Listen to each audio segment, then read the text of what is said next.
Hi, welcome to video. So the purpose of video is so that if you go to the description below, there's a link, Google Drive link to the PDF here, just interactive PDF. So I have here different books and chapters. My comments on this book here, Ecclesiastical History by Eusebius. There are a lot of issues with this book, and I did not go through every single book and chapter of this book, but I just went over some that are just obvious problems to me. But then there's something that really does fit the biblical narrative, like Mark being Alexandria right here. That definitely fit the biblical narrative.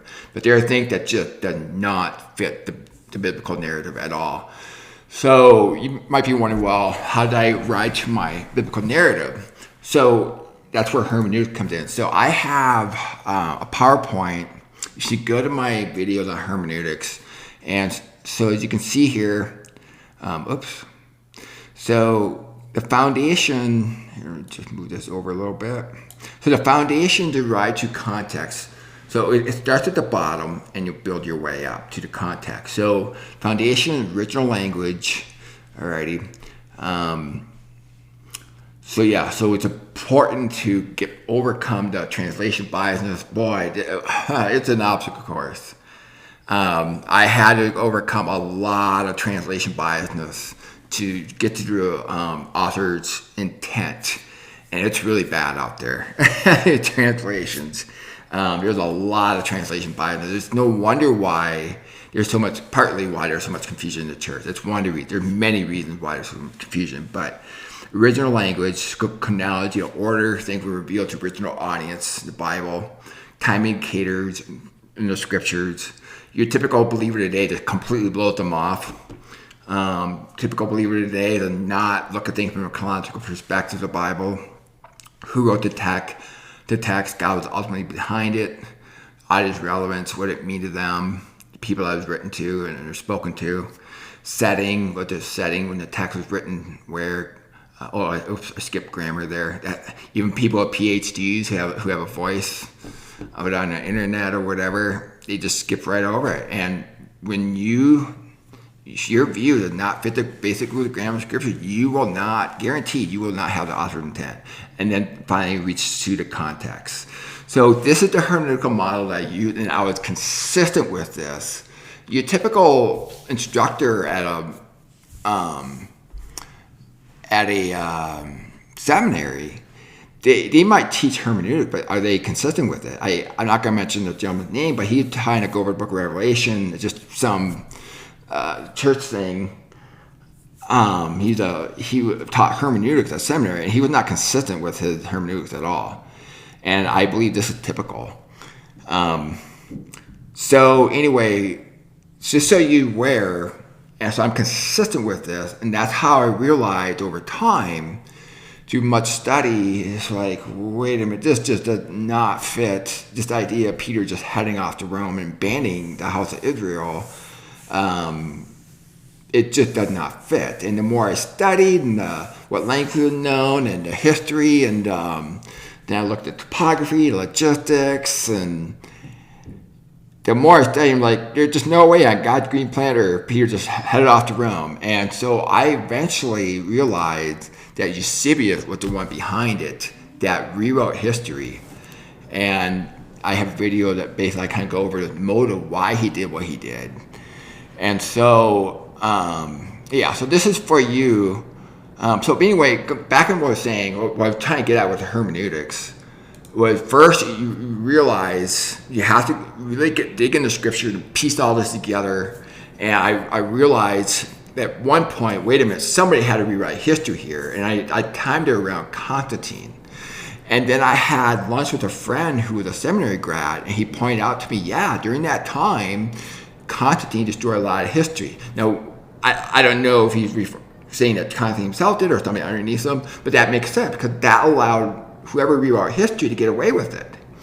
And then, then I started digging more and just heavily pointed to Eusebius, and that's what prompted me to do this. So you can decide for yourself.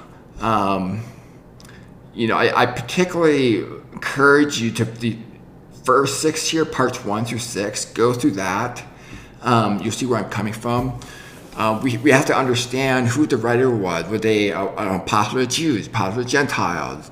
Even if they're apostle Gentiles, is there anything in Scripture that suggests they have emotional attachment to the Jew that they just couldn't let go? That sort of thing. It all ties together, and it's just one of those things where your eye just opens up. It takes time, like more and more and more, like whoa, it's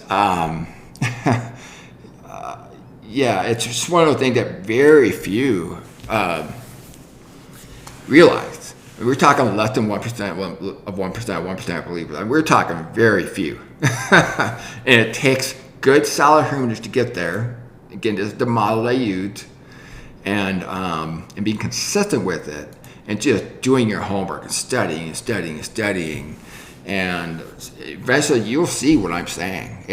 There is definitely a rewrite history that took place due to church fathers and writing church fathers, and not all of them, but yeah, it becomes more and more obvious the more you study. Like, okay, and then you ask yourself who was behind this, and it heavily points to Eusebius. So yeah, so I encourage you to go through this site for yourself.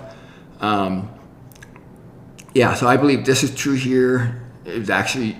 Peter was actually referring to Jews. Your typical believers they think that Peter's the apostle of Gentiles. Well, then that makes no sense. Scattered, but you recognize the apostle of Jews. Oh, scattered. So Eusebius actually got this right. He's actually a minority in this case. So, But anyway, so I encourage you to go through the video, go through the material, decide for yourself. And I also have a video on, let's see here, I just made recently, Constantine-Eusebius relationship, where I kind of give you some resources there. I'm hoping other people will look into this too. Decide, people who have an appetite for history and really want to know the truth of history, and those who recognize, oh my gosh, there's rewrite history here, what is the correct history. Those who have that kind of history themselves, discovering this kind of stuff, I would love it if they go through this video right here and do their own homework as well. And I would love to hear, from them as well, from you as well, if you're one of those. So anyway, it's all fascinating stuff. So, and I believe God deliberately allowed this to happen, because what happened between him and the house of Israel, the marriage supper of the Lamb, is pretty intimate. And I can come to some reasons why God didn't want this to be so widespread, widestream understood. Same time, the scripture also designed to protect the house of Israel for the gathering, okay? But there are some things where it raises questions, but he has every right to do certain things with the bride of Christ and not so much with us. He's not obligated, because the person might get the wrong idea. Well, wait a minute, he did this over here with these people. Why can't he do that with us and the rest of the world? He's just not obligated to. I'm not going into details of that, but this is just one of the fruits from really intense studying. And then why would God not allow so many people to know all this stuff? And like said in Hebrews 11:6, God will reward those who seek Him. It makes sense for those who, along those lines, very few are going to really obtain the full understanding of the gathering and so forth. So anyway, that's that. So again, you have access to this in the description below. Alrighty, and good luck in your study. Thank you very much.